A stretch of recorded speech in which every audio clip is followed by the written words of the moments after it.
Aujourd'hui, on vous parle de la Street Glide. Pourquoi? Parce que cette moto, elle est juste magnifique, unique. Elle paraît imposante comme ça. On parle de cette moto comme le nez de cochon, Xavier. Alors, exactement. La Street Glide, c'est sa spécificité, c'est son nez de cochon par rapport à sa petite sœur qui est l'Euroglide avec le nez de requin. Maintenant, on a une moto en fait plutôt même légère parce que ça fait 377 kg pour... Pourtant, elle a l'air imposante cette moto. Ouais, mais on garde en fait une moto super facile à prendre en main. La puissance? Début. La puissance, ça fait 90 chevaux pour un moteur qui est un 1868 cm3. Donc on a une belle agilité, une facilité à pouvoir la prendre en main. Vitesse de pointe? Bon, ça fait à peu près peine 200, un peu moins.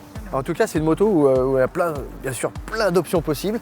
Le traction control, l'ABS, on se sent vraiment en sécurité. Est-ce que c'est joueur comme moto? Alors c'est une moto plutôt joueur avec justement cette facilité. On a quand même de la protection éventuellement avec les systèmes électroniques que tu as évoqués, justement avec les traction control, même un mode pluie avec du coup l'ABS. Donc on se sent tout en sécurité même si on veut s'amuser. Eh ben c'est ce qu'on va voir. En plus, c'est un petit peu mouillé aujourd'hui, donc tu vas nous faire partager ta passion pour cette moto et nous faire vibrer avec cette magnifique Street Glide. Avec plaisir. Allez, on y va. Bienvenue à bord du coup de cette magnifique Street Glide spéciale modèle 2020, donc avec un moteur en 1868 cm3 qui fait 90 chevaux. On a une moto du coup qui s'apparente avec le nez de cochon, donc qui permet justement de l'avoir sur le Street Glide spécial.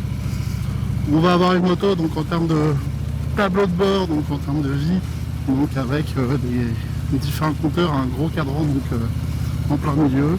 Donc on va avoir aussi bien la jauge d'essence, la vitesse, le contour du moteur avec le voltage de la batterie.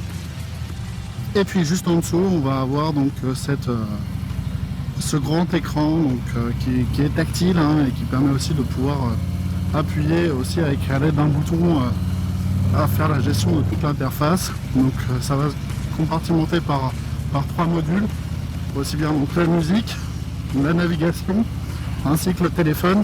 J'adore cette bécane, j'adore sa facilité à pouvoir gérer cette interface en fait, qui est hyper facile typiquement, que ce soit aussi bien avec le côté tactile qu'avec les boutons. On va pouvoir retrouver ensuite différents modes donc, de conduite, dans le cas où, comme aujourd'hui et surtout ce matin où il a plu. Donc on a un mode pluie qui va pouvoir s'activer en appuyant du coup sur le petit bouton TC. Si j'appuie dessus, ça nous permet d'avoir au niveau du compteur de vitesse un petit nuage avec de la pluie qui s'allume. Donc ça permet d'avoir une photographie en fait beaucoup plus douce quand on roule directement.